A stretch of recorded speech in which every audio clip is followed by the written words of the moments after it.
The CARE Project is a nonprofit based in Boston, Massachusetts, that provides financing and business assistance so that farm and food enterprises thrive. We offer specific programs for loans and financial technical assistance to farm, forestry, and fishery businesses, and to processing, distribution, and storage enterprises with any type of local agricultural product. We work with businesses at all stages, from pre-startup to maturity, including those who are having trouble obtaining financing elsewhere, such as startups and beginning farmers. That said, businesses that already have a working business plan are ideally suited to apply for a loan technical assistance with us. Our capital and operating loans range from $5,000 to $75,000 at 4.99 to 7% interest. Applications are due the first business day of the month, so our next application deadlines are March 2nd and April 1st. It typically takes us about 8 weeks from the time a completed application is received to you having funds in hand, but you can start working with us earlier, so do get in touch soon if you're interested for this coming season. The free technical assistance services that we offer include assistance preparing application materials, developing cash flow projections and enterprise budgets for new projects, reviewing business plans, evaluating financial options, and determining business profitability, growth, and direction. We are sometimes able to work with non-borrowers in our service areas to provide technical assistance, so feel free to get in touch to find out if you are eligible for that. The regions that we serve include Maine, Vermont, Massachusetts, the Greater Berkshires, and the Hudson Valley. Outside of our technical assistance and loan programs, we also conduct research and collaborate on trainings. Current work includes offering train-the-trainer sessions to increase the quality of financial technical assistance available to farm and food enterprises, sharing our innovative financing models, and ongoing research to demonstrate the impact of financing and business assistance on small farm viability. If you would like to find out more about these programs, you can check out our website, which, as you can see on the screen, is thecarrotproject.org, or you can get in touch with our Loan and Business Assistance Coordinator, Benneth Phelps, and her email address is bphelps@thecarrotproject.org. Benneth is also here on the webinar today and will be available to answer questions about the Carrot Project's programs after the presentation and after the questions pertaining to the webinar itself. So if you'd like to find out more about that, feel free to stick around afterwards when Benneth will be available. All right, so with all that said, it is my pleasure to introduce our presenter today, Julia Shanks. Julia is a Cambridge-based chef and entrepreneur who consults with food businesses and farms, helping them maximize profits and streamline operations through business planning, feasibility studies, and operational audits. Her clients include Life Alive, Cuisine and Locale, the Elephant Walk, the Massachusetts Department of Agricultural Resources, and City Growers. She lectures on sustainable food systems and restaurant accounting, sits on the advisory board of Future Chefs, and is the regional leader of Slow Money Boston. Julia received her professional training as a chef at the California Culinary Academy in San Francisco, her BA from Hampshire College, and an MBA from magna cum laude from Babson College. We're very, very glad to have her on board today, so thank you so much, Julia. I will let you get started in just a minute, but I just want to lay out how we're going to structure the discussion today. Julia will pause for questions a few times during her presentation, and I will offer a few questions from everyone for her to get talking about, and then we will have 15 minutes for questions at the end pertaining to QuickBooks. Because there are going to be a lot of folks on the call today, if you could type in your questions as we go along through the webinar app, I will read them aloud during those question periods to keep things straightforward. So Julie will answer a few during the question and the rest after, and then Benneth will be available after that's all done to talk about the CARE project specifically. All right, so thank you so much for joining us. Without further ado, Julia, I'm going to turn the floor over to you. Excellent. Thank you, Jenny, and hi, everybody. Glad you're here. I think what Jenny forgot to tell you is that I am just the #1 fan of QuickBooks.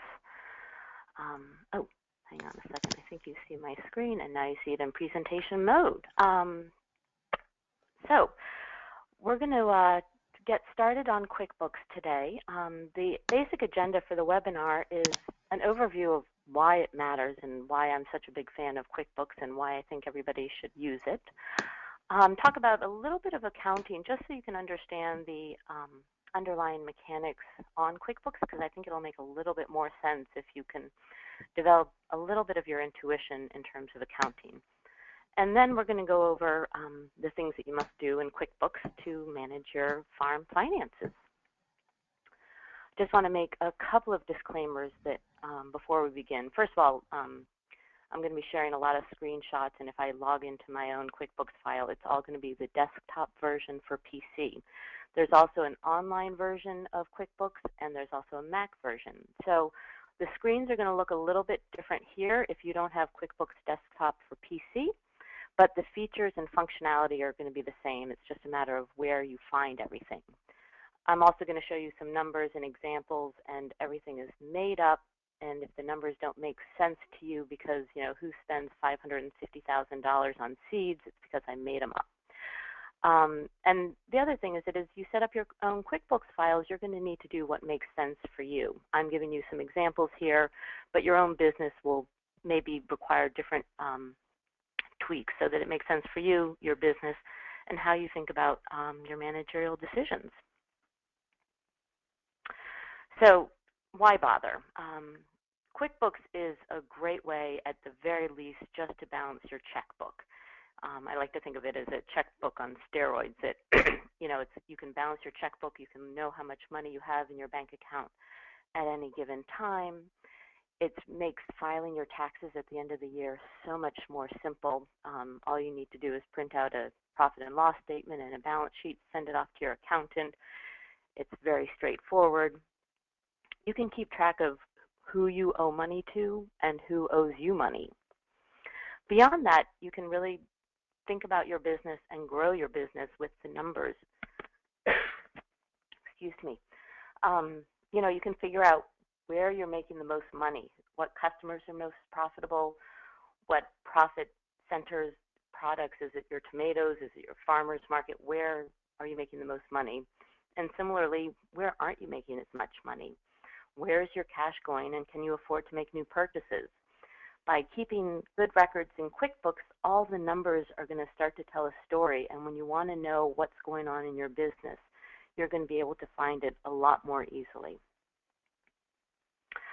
So let's add a little bit of clarity to some accounting. The first topic I want to talk about is cash accounting versus accrual accounting. And the basic difference between cash and accrual accounting is when you record an expense or when you record revenue. So if you sell a CSA subscription, do you record the revenue in February when you get the fees from your customers, or do you mark it in June when you start to sell, when you start to send out the shares to your customers? So with accrual accounting, you're marking your revenue when you actually sell the product or when you give the produce to your customers. With cash accounting, it's going to be when you receive the cash in February. So why is this important? I'll give you an example of a florist, and they have their really busy season in December, and they sell lots of flowers, and half the flowers get sold on account and half the flowers get sold in cash. So when they look back at their books at the end of the year, January actually looks like a really good month for them because that's when they recorded their revenue. That's when they received the money from their customers, even though they made the sales in December. So then in the next year when they try to plan for December, they don't really know what they did because some of the revenue is mired up in January, some of it's in December, and they don't know if they're on track or not on track. They don't know how to plan for labor because they don't actually know what they did in December. So when you set up your QuickBooks account, it's really helpful to set it up in accrual. You can still see where the cash is coming and going on a cash accounting basis, but in terms of making managerial decisions, it'll be really helpful to set it up in accrual. The next topic I want to talk about is the balance sheet and the balance sheet equation. So the balance sheet equation is assets equals liabilities plus owner's equity. And I wanted to share with you the balance sheet because a lot of the accounts that you set up in QuickBooks are going to show up here. So it's good to become familiar with how it looks. The other thing is that the balance sheet equation, and we talked about it in the previous webinar if you guys saw the basic accounting, everything has two sides to it. So you know, the balance sheet is assets equals liability plus shareholders' equity. It's what you have, whether it's cash, inventory, breeding stock, and how you got it. Did you borrow money to get the assets? Did you earn the money through your business, as in retained earnings? Did you invest your own money into it? So, for example, if you have an asset that you purchase it with cash. So you have one side of the transaction, which is the purchasing of the asset, and the other side of the transaction is a reduction in cash. Maybe you purchased your seeds on a credit card. So you, again, have two sides of the transaction. You have the purchase of the seeds and the increase in that inventory, and you have an increase in your credit card debt, too. So it's good to think about it as two sides. And it's where the expression, if you guys have ever heard of this, double accounting, double entry accounting, excuse me. So for every transaction, there's an equal and opposite action. So if you turn the balance sheet equation on its side, you actually have a balance sheet. Finally, oh, we have to have some levity today. Finally, it's important to remember everything has its place. So if you think about when you have all your receipts and all your invoices from your customers, and you go to the gas station and you fill up your tank with gas, or you go to the hardware store and you buy some tools, and you put all your receipts in a shoebox. Now imagine that you have different shoeboxes and for your different receipts. So you have one shoebox for all your gas receipts, and you have one shoebox for all your equipment receipts. And QuickBooks works the same way, that everything has its different bucket that it goes into, and it helps you to organize your receipts. And it's going to have, you know, your big account types, your big categories, such as cost of goods sold, expenses, assets, and then within the big accounts, it's going to have the smaller account types or account names, such as, you know, seeds and seedlings, or packaging, your insurance, or your fuel. So QuickBooks is a great way to help you organize all your receipts into the little different buckets or shoe boxes that you might otherwise be using. So before we get into talking about how to actually set up QuickBooks and use QuickBooks, I just want to go over the online versus desktop functionality, because a lot of people have been asking about that. And I'm just going to put it out there right now. I prefer the desktop. It's cheaper. It's $230 to buy the software once. You can open up multiple companies in the desktop version, and it's a lot faster. If you're using the online version, every transaction has to be sent up to the cloud, and then you come back down and you can enter a new transaction. So just that constant back and forth of sending information up into the cloud just slows everything down. The other thing is that it's not as good in its reporting functionality, that it's more limited in what it can do. That being said, a lot of farmers really appreciate the online version because they can make a delivery and create an invoice right on the spot. And then it's easier to collaborate, so your accountant can log right in. Excuse me. So your accountant can log right in and help you with your QuickBooks, or if you're hiring somebody like me, I can help you more easily that way. So any questions so far?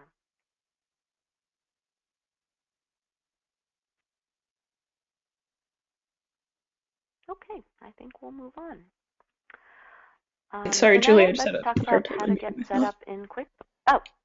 Sorry, I was just having trouble unmuting myself. We do have a couple of questions. Okay, great. If you don't mind. The first one is, do all versions of QuickBooks allow you to create tax reports on a cash basis when accrual accounting is the default? Yes. Yes. So when you create the reports, it'll give you the option to do a cash report or an accrual report. So you can. Yep. Okay, the next question is, when you are talking about the desktop version, which one specifically are you referring to? I would suggest, and actually for desktop and for the online version, I would say go with Pro. The very basic online version, I think it's like $7.95 a month, is just so basic that you don't really get the benefit of using QuickBooks. It really is just a checkbook register. So to get some reporting and some real functionality, you want to go with the $40 a month version, or in the desktop version, you want to go with the Pro version. When you register for the desktop version, do you get online services included, or are they truly separate? I guess I'm not sure what the question is in terms of online services. You know, there's definitely support with the desktop version, but the applications are not available on the desktop version. Okay. All right. Great. Moving on. All right. So the first thing you're going to do when you start QuickBooks is you'll need to create a new company. So I'm going to go through this pretty quickly just because I want you guys to see the questions that are going to be asked so you can be prepared for them. And just so you know, this presentation will be available afterwards. So if you want to look at these questions a little bit more in depth. You know, one of the questions is to, you know, enter your company information. You're not required to add your tax ID number. They will ask you. Some people don't feel safe just putting their number out anywhere. So if you don't feel safe with that, you don't have to do it. It's going to ask you what industry you're in. And the reason why it asks you that is that it'll help to suggest some account names and how to set up the QuickBooks files for you. It's also going to give you options in terms of setting up for taxes that, you know, as a farmer, you're going to be using a Schedule F tax return as opposed to other businesses which may use other forms. Similarly, it'll ask you how your company is organized, if you're an LLC or sole proprietor, and again, that's going to help with tax filings. It's going to ask you when to begin your fiscal year, and I have a lot of farmers that want to set up their fiscal year in March because that's when they've sold all their storage crops, so it makes it easier for them to track their revenue. I find it confusing to think of the year as April to March, but I prefer January, but if you're used to thinking April to March, good for you. It's going to ask you to set up a password, not required. Depends on how you keep your computer, if you do or do not want a password set up. Then it's going to go through a long set of questions. In terms of what I think is really important to look at right now is you definitely want to track the bills you owe. It's going to also ask you to select a date that you want to start tracking your finances. So a lot of times farmers will start in QuickBooks and they say, you know what, I know that it's February 26th right now, but I want to go back and I really want to get the whole year in starting January 1. And then they'll get bogged down because it's overwhelming to have, you know, 8 weeks of receipts to start entering in, and then they don't do it at all. So I'd really rather that you just start March 1 on a day that feels realistic and doable, that you can start things and just get going. And if you have time to go back and enter things in that happened beforehand, that's great. You can do that, but I think try to be realistic in terms of starting small, and you know, you don't have to be perfect. It's just the important thing is to get going. And then finally, the last thing it's going to do, it's going to give you a sample chart of accounts, and we're going to get into that in a few minutes. But basically, the chart of accounts is, you know, the different buckets, the different shoe boxes, if you will, that you're going to use for recording all your revenues and expenses. The farmer version also has a lot of accounts, things like, you know, subsidies and insurance credits and things that aren't really revenue, and a lot of the farmers I've worked with in the past few years don't actually use them. So you might want to just uncheck the boxes of the things that just don't make sense to you and your business. You can also set up the chart of accounts in a way that makes sense to you. It's going to recommend names, but if you think about it as seeds and seedlings, or maybe you think about it as plugs, however you think about the business, you should set up your chart of accounts with names that make sense for you. So now it's going to say you've got a company file. Congratulations. It's going to ask you to add your info. It's going to ask you to add the people you do business with and add the products and services that you sell. Again, this is one of those areas where it can become a really daunting task if you're trying to enter it in all at once in the beginning. You can enter it as you go along. So for example, as you create an invoice or record an expense and you have a new vendor or a new customer, it's always going to ask you, do you want to add that vendor? Do you want to add that customer? And then you say yes. So do it one at a time as you have transactions with particular people and products, rather than trying to do it all at once at the beginning, because it's going to be overwhelming and it's one of those things that can trip people up. What you do want to do is add in a bank account, because you need a place to put the money. So you do want to set up your bank account. If you have a checking account and a savings account that you use for your farm, definitely set those up. I would also recommend that you set up a cash drawer or a petty cash account, because you're going to have cash flowing into your business, whether it's cash from the farmer's market or you're going to accidentally take $20 out of your wallet to buy something. So you want to have a place where you can, record transactions but not muck up balancing your checkbook. So you ready to get started? Let's go.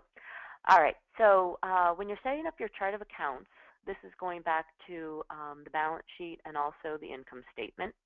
You're going to have the types of accounts. So we'll have the 5 types of accounts that go on the income statement, and then we'll have the 1, 2, 3, 10 types of accounts that go on the balance sheet.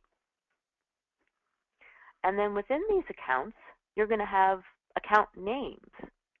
So within revenue, for example, you'll have farm stand sales or farmers market sales. Within expenses, you might have your utilities expense or insurance or labor, or seed, fertilizer. Under your assets, which go on the balance sheet, you might have your tractors and your hoop houses and your irrigation system. Liabilities could be things like credit card debt or accounts payable, so accounts payable being what you owe to your vendors. And then the shareholders' equity, you're not actually going to set that one up. That's going to be something that QuickBooks is going to mostly do for you. You may want to put in some owner's equity in the beginning, but retained earnings, for example, QuickBooks is going to set up for you, so you don't have to worry about that. So when you create a new account, you're going to see the first screen where you're going to select the account type. It's only going to show you the 7 most common used, and under the other account types, you can certainly select other account types. The most common ones that you'll probably be using is cost of goods, other income, other expenses. Accounts receivable is actually already set up, so you don't need to worry about that one. Then once you select the account type, it's going to ask for the account name. So I like to have 5 or 6 big categories. So you can see in this example, I have sub-account of, I'm going to have 5 or 6 big categories such as direct operating expenses, repairs and maintenance, payroll, occupancy, and general and administrative. And then within those 5 broad categories, I'll have things like seeds and seedlings under direct operating expenses, or soil and amendments. Under my general and administrative, I might have things like my telephone bill or insurance, things that aren't directly related to farming. So then if you want to look at your chart of accounts, this is how it'll look. You'll have right here, you can see the account names. And so, for example, the CSA would be a parent company, and then the fall CSA, summer CSA, and winter CSA would be children's or sub-account categories. And then here you have it listing of what your account type is, and hello. And then if you have a balance in those accounts. The one caution I want to provide or offer to you, especially when it comes to setting up your revenue account, is that when you set up revenue, you want to set it up as either your sales channels. So for example, do you sell at farmers markets? Do you sell at farm stands? Do you sell wholesale, or do you have a CSA? Or what products you sell. So you might be a beef farm that sells dairy products and beef products. You may sell eggs.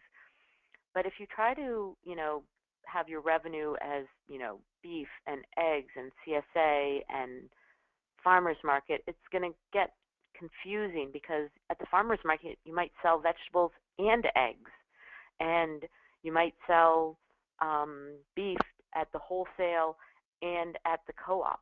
So if you try to mix and match the sales channels and the products, it'll get a little bit confusing for data entry. And in future webinars, we can talk about how to track both sales channels and products at the same time.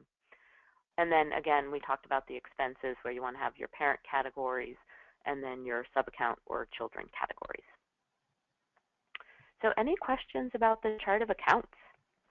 We do have a couple of questions. The first couple are just clarifying, and then there's a couple of big questions that we can save for the end if they're too much to get into right now. Okay. First off, can you tell everyone what COGS stands for? Cost of goods sold.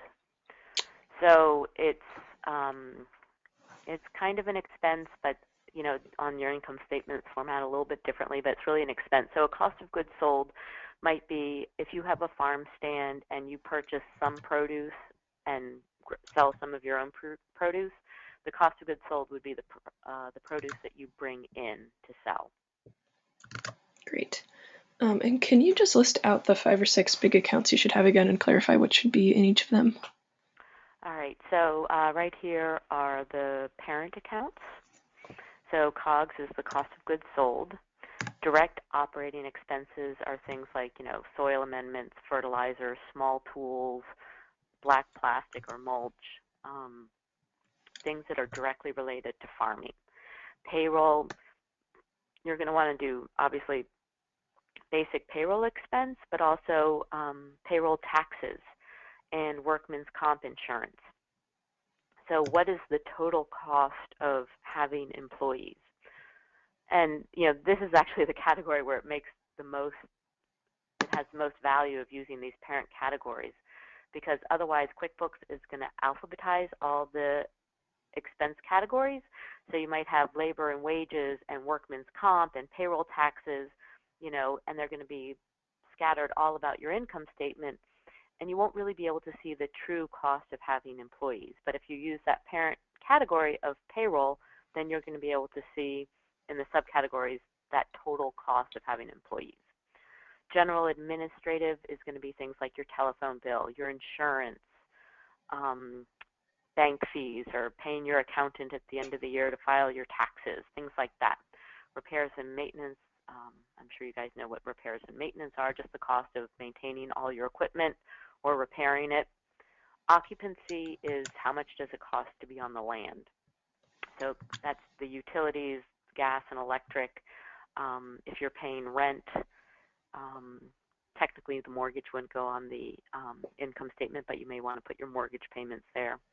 And then these are, these children, these sub-accounts are things that, would go underneath these parent categories. So seeds and seedlings would be direct operating, fertilizer and amendments would be direct operating, salaries and wages would go under payroll, and insurance would be general and administrative. Okay, great. One other quick clarifying question about that is, what do you consider occupancy? Oh, that's rent and utilities and things, the cost of being on the land. Okay, we had a bunch of other great questions, and I think it would be better to save those for the end, and we can maybe get more into detail about them. Okay, great. Excellent.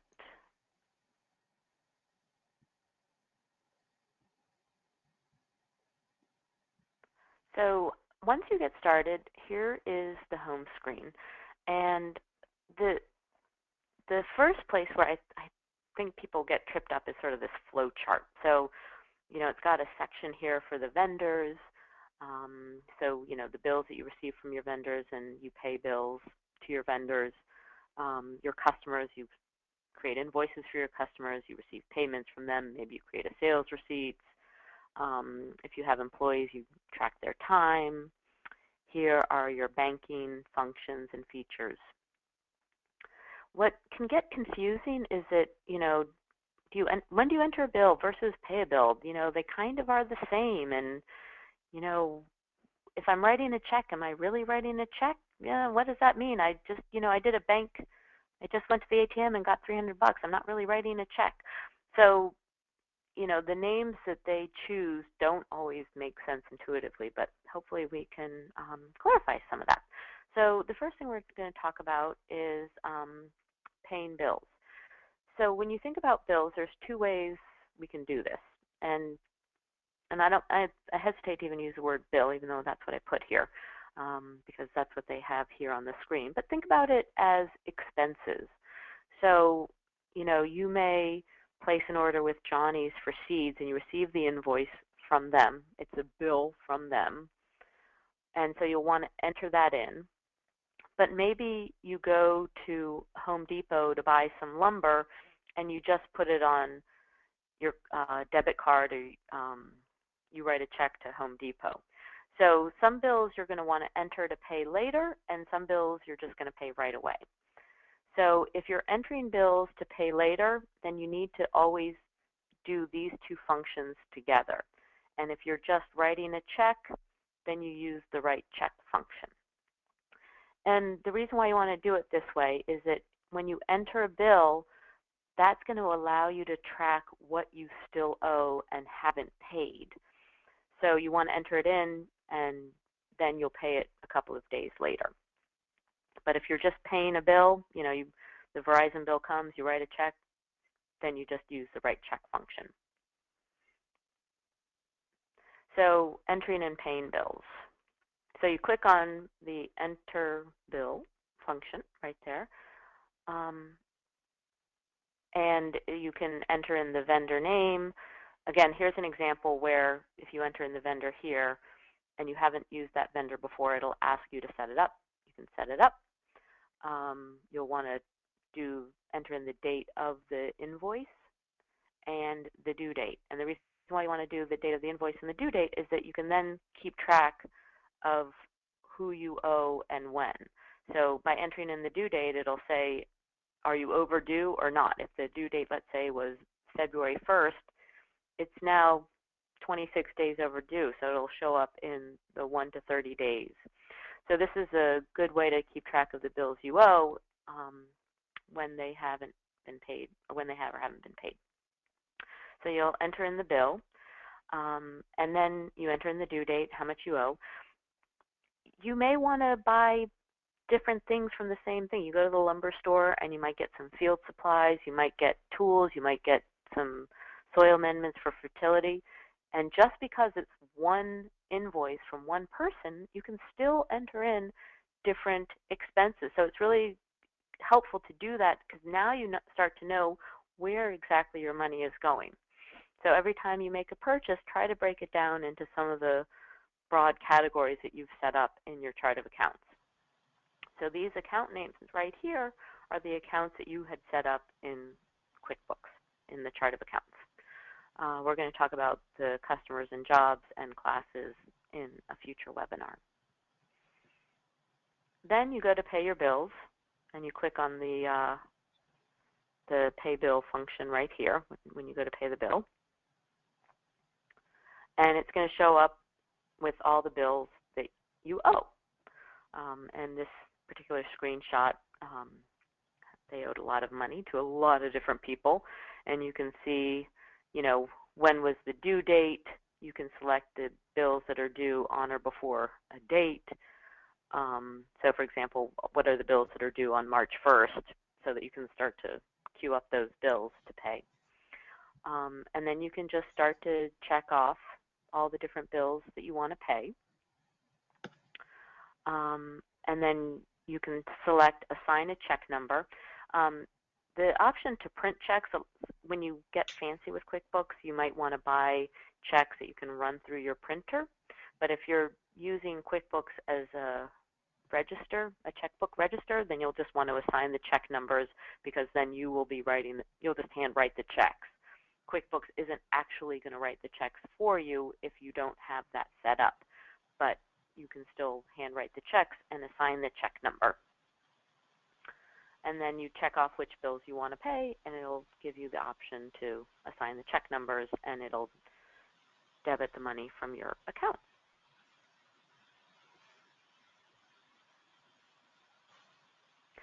So if you want to just write a check, then you click on the Write Check button. Here, let's go back there. I'll show you. So just right here, you'll just write a check. And again, you can enter in all the different accounts that you're spending money on. You want to make sure that you're selecting the right bank account. You know, it'll default to your checking account, but maybe you want to record something that you spent cash on. You can enter in the check number. You'll also want to use the Write Check function if you're just putting something on your debit card. If it's still coming out of your checking account, you still want to quote unquote write a check. And then, you know, in the check number space, you can just write, you know, EFT as electronic funds transfer. Or you can write debit. You can write ATM. This is more for your own memo sake.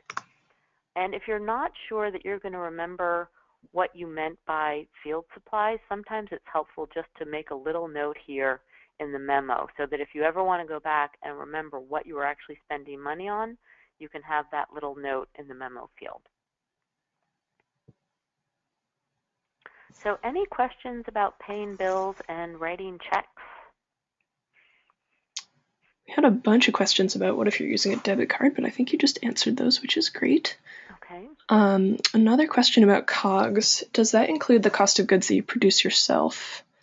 I.e., should you be entering the cost of pig feed under COGS? Oh, gosh. You know, accounting scholars debate this all the time.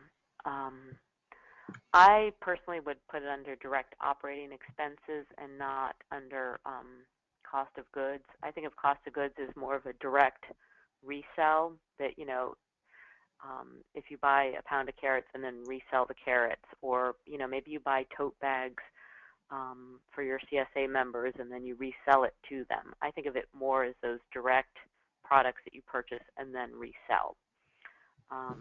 You know, different people will think of it differently, and, you know, a lot of people might even put the labor as a cost of goods sold, that, you know, if you don't have the labor, you can't grow the carrots to sell. But, you know, it's how you think about your business too. Great. Got a question on one of your favorite topics. How would you enter an expense that needs to be depreciated?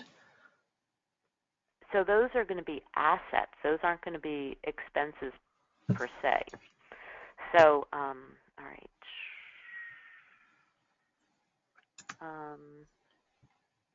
So, for example, an asset that's going to be depreciated, you're going to set up an account for, let's say, your tractor. It's not actually an expense. So you're going to set up in your chart of accounts, you know, a fixed asset or other asset. And then once you go to write your check, here on the account, you're going to put in, you know, tractor. So that quote unquote expense is really going to show up on your balance sheet and not on your income statement. So that's one way to deal with it. So that's, you know, that's an example of where QuickBooks wording can get a little confusing, because it's technically not an expense, it's a capital purchase. But you can still enter it here and just mark the account as for your tractor, which you will then depreciate. The other workaround, a lot of times farmers still want to see these capital purchases on their income statement and not on their balance sheet, because the balance sheet doesn't make sense and they want to see it in one place, and I get it. So in those examples, if you really want to put that tractor purchase on your income statement, I would mark that purchase as an other expense. And what that means is that it's not going to show up in the bulk of your income statement, you're still going to be able to see your basic operating profit on the top part of your income statement, and then there's going to be, quote unquote, below the line where you can see the other expenses. So things like the capital purchases. So when you go to set up your chart of accounts, instead of setting it up as an expense, you'll set it up as an other expense. Okay, we've got a lot of other questions, but maybe we should keep moving along and we can come back to those. Okay, great. So just like what we talked about with entering bills and paying bills, that they've got to go together, creating invoices and receiving payments go together as well. If you're just, getting money from the farmer's market, it's just going to be a deposit. So even though you technically receive payments from your customers all the time, if it's not associated with an invoice, then it's just a deposit. And like the bill function is a way to track what you owe to your vendors, the invoicing and receiving payment functions are a way to track what you are owed from your customers. So this is how you create an invoice. You'll want to, enter in the customer name. You may want to set up your templates. You want to enter in the terms here. So the terms is how much time do they have to pay you. In this case, the terms are net 30 days, or net 15 days, excuse me, which means that 15 days from today, they owe you the money. And if they're later than 15 days, then they're past due, and you can track that in the accounts receivable report. You can enter in what they purchased from you, whether it's basil, leeks, how many, at what rate. Do you want to charge them sales tax or not? And then it'll automatically calculate that for you. And whoops, that went a little too fast. And then you'll see that your balance due is $79.50. Then when the customer mails you a check, you'll want to go and receive the payment. So you'll receive the payment, and it'll come, from customer 19, and the check was for $79.50. Now, if that customer had more than one invoice outstanding, in this particular example, they only had that one, you could check off which invoice you wanted to apply the payment to. And then you want to deposit the money to undeposited funds. It may eventually be going to your checking account, and that's great. But basically, undeposited funds is saying it's going in my wallet right now, and I'm going to take it to the bank tomorrow because it's not at the bank yet. Then, when you go to the bank, you'll record the deposit. So if you have checks in your wallets, if you had received previously payments from customers, the first screen that's going to show up is this payments to deposit. So, oh, right, I have that $80 check in my wallet. I better take that out and take that to the bank. So you'll then want to check on this. You'll click OK, and then it'll take you to the regular deposit screen. If you don't have any checks that were undeposited that you're depositing, then it's going to take you directly to this screen right here when you click the Record Deposit key. So you have your check from customer 19 for $79.50, and then you can add in, maybe you had farmers market sales, maybe you received a few checks from your CSA subscribers, maybe you had a couple of checks from a wholesale customer that you have. So you can list all the different monies that you have and to the different account categories and the different revenue categories. And you can list the accounts here. If you want to put in a memo as a reminder, if you want to put the check number, the payment method, I never entered that in, but you can certainly do that if you're feeling meticulous. And then it's going to deposit it. It's going to create the deposit subtotal. And it's really important that this deposit subtotal matches what's actually going into your bank account. Because at the end of the month, when you go to reconcile your bank statement, you want to be able to say, oh, right, that was $79.50. That's how much I deposited. And think of this as the deposit slip that you take to the bank, although nobody has deposit slips anymore. But maybe you remember back in the old days when we had deposit slips. This is basically your deposit slip. So you want this to all match up so that when you go to reconcile your bank statement, it all works.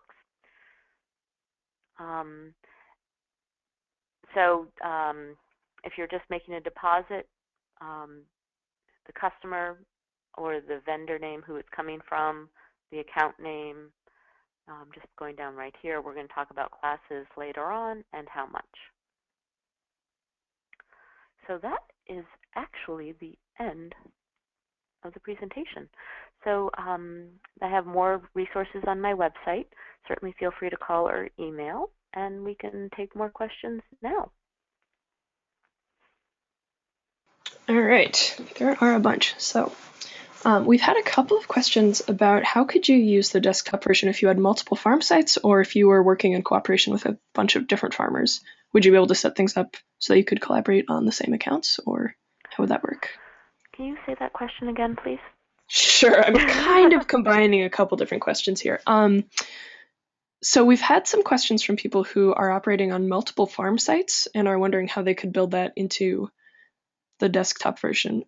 There's also maybe a separate but related issue. So if you have different farm sites, that might be a function of wanting to track the different expenses from the different farm sites.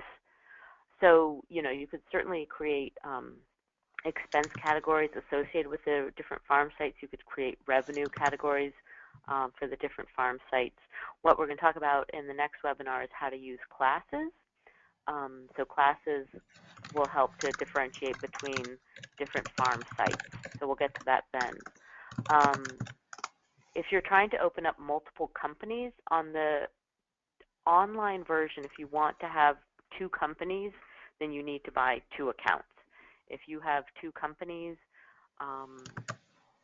maybe you have your own farm and maybe you're collaborating with a friend to create value-added products, and that's a separate company.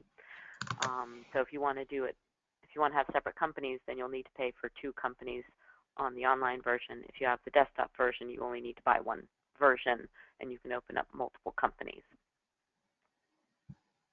So hopefully that answered those questions. Yeah, I hope so. Great. So a question about cash versus accrual accounting. This person uses cash accounting so that when they can buy supplies at the year end and they reduce the net income for the current year. Okay. How do you think that would work out with QuickBooks, or do you have thoughts about that? I think you can still use accrual accounting. I think you should still set up your QuickBooks in accrual accounting. And the biggest reason to do that is that you can really track who owes you what and when. To reduce your tax burden at the end of the year is one thing, but understanding when your revenue is coming in and when the bulk of your expenses are happening is really what's going to enable you to make managerial decisions about your business. That if you want to look back at last year and see, oh, I know that I've got a real big ramp up between February and April, and I don't start getting revenue in until June and July, you can look back and see exactly when those expenses happened so that you can plan. So you don't want to mask when things are happening by using just cash accounting. Cool. Julia, can you go back to the slide with your contact information on it? Oh, certainly. Great. Another question about, no, unrelated. Is QuickBooks strictly for financial accounting, or can you do projections in it as well? It does have a budgeting function, which is kind of mediocre. But if you want to do projections, the best way to do projections is to look back at your historical financials. So what I do when I'm creating projections is I'll take my QuickBooks file, look back at the past year, 2 years, and I'll run a report on, I'll run a profit and loss statement, and I'll look at the numbers that way and then base my projections on what I've done in the past. But having that data neatly organized in QuickBooks is the easiest way to get your projections started and really have a basis in your business and what you can do. When you record a deposit, does it allow you to itemize what the deposit is for? Oh, yeah, absolutely. So, for example, um, here's a chance where you can say, like, if I have $500 from the farmer's market, I could say, $100 was egg sales, and $200 was vegetable sales, and $200 was chicken sales. So you can definitely itemize it.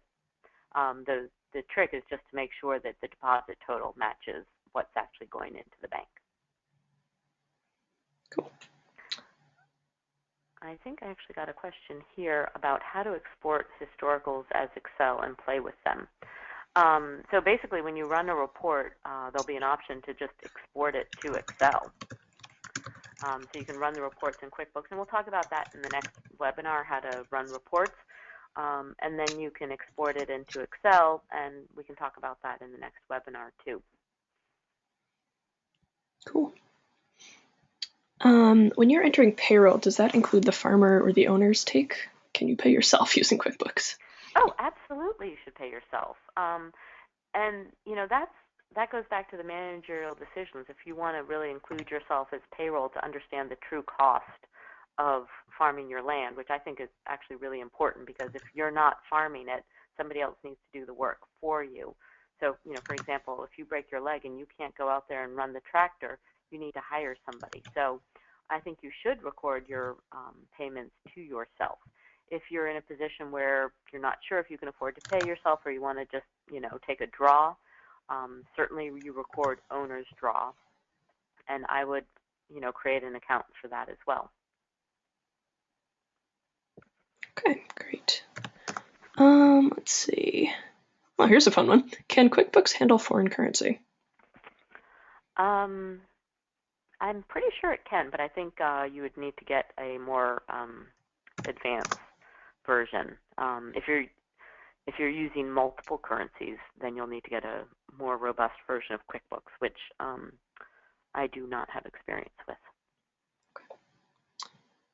All right. If you have the desktop version, can it run from 2 different laptops and still merge information?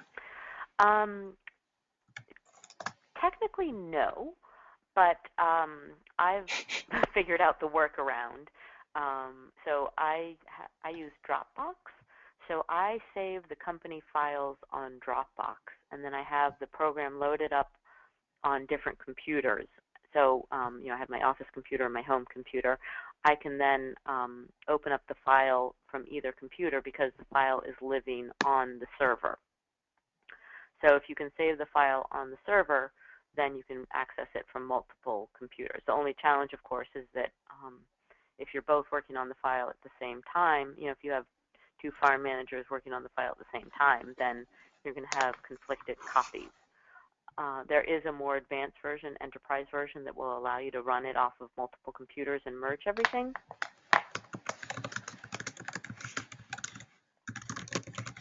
Okay, great. And yeah, you can share the file with your accountant through Dropbox. Cool. When setting up products that you're selling, how would you accommodate future price increases? You can just go back and change it.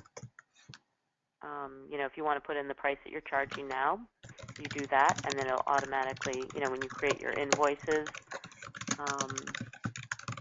it'll automatically auto-populate with the prices. And if you want to change your prices in 6 months, you can go to your item list and change your items, change your prices. So we've had a couple of follow-up questions about the cooperative model. I'm going to ask the person who asked that question to phrase it to you directly, because I want to make sure I'm not misrepresenting what she's saying. So 1 second. Okay, Hannah, you're on. Okay. I work with a farm that is set up most like a marketing cooperative, and I'm wondering how to set up the different independent farmer accounts so that they can both be paid for the produce that they're selling through the cooperative and also billed for different fees and expenses. Well, it sounds like each farmer needs to just have their own QuickBooks file for their own independent expenses. The other option is to use classes. So each farmer has their own class. So if you're using one company file, then each farmer in the cooperative, every time they have a revenue or an expense, then they would mark the class. But I think each farmer, if they're selling to the cooperative, then each farmer should probably have its own QuickBooks account. Okay. That definitely isn't going to happen because they're like 60. So you're thinking use classes, and I can learn about that in a future webinar. Yep. Okay. Yep. Thank you. Yep. Certainly. Great. Thanks, Anna. Okay. Question for one or two, or time for one or two more, I'm thinking. Can you do accrual accounting just in QuickBooks and then use cash accounting for income tax purposes? Yeah. Or would you need to do something else? No, you can do that. That's fine. That's fine. I'm actually I got into a row with my own accountant because I do accrual accounting, and we have a couple of year-end things that would make it cash accounting. But yeah, no problem. Cool. All right. If you live in a house and use the land for farming, how would you separate the land and the house from the mortgage payments? Well, that's that's something that you would want to talk about with your accountant, how you want to allocate the land expense to the farm. You may want to the person may want to invoice the farm for rent. That might be the easiest way. You could also, pay a portion of the mortgage out of your farm account and a portion of the mortgage out of the farm personal account, depending on how you decide you want to allocate the expense. Cool. All right. We have a couple more questions. Julie, do you want to stick around for a couple more minutes, or we can also just switch over to Beneth, and I can maybe put you in touch with the people who had questions that we weren't able to get to? Yeah, because I think, why don't we switch to the questions for Beneth, and then we can talk privately with the other questions. Okay, sounds good. Okay, so folks, if you don't have anything concerning the Carrot project directly, you can consider that the end of the webinar itself. If you do want to talk to Beneth, feel free to stick around, and we will continue. When you close out of the webinar, there will pop up a little survey, and we would be extremely grateful if you could take a couple of minutes to fill out what you found useful about this and what you still have questions about for the next time. This is the first webinar in a series of 3, so we will be in touch about the scheduling for the next webinars when those come up, and we'll look forward to doing those in the future at some point. Thanks so much for everyone for your great questions and paying attention and coming on out on this very snowy day. Okay, so folks, if you have questions that are specific to the Carrot project, feel free to send those in. And Beneth, I'm going to unmute you if there's anything that you would want to start talking about. I think you pretty much covered it. As you mentioned, we do have loan deadlines coming up for the spring next week, March 2nd, and then again, April 1st. So if people are looking for funding for this season, they should get in contact with us soon. And we're happy to answer any kind of questions about financing and make referrals as well. So if people aren't sure what funding source to go with or need help finding a proper source of funds for a particular purpose, we're happy to discuss those kind of options with people and make referrals to other lenders as appropriate as well. That's something we do all the time. So happy to receive phone calls or questions about that for people's individual scenarios. Great. Here's one. Is it possible to meet with the Carrot Project staff person in person? And if so, how? What address? How do we do that? That's a good question. It depends where you are. It's definitely possible to meet with us in person. We sometimes do one-on-one coaching days at different conferences and events where it can be really easy to meet with us.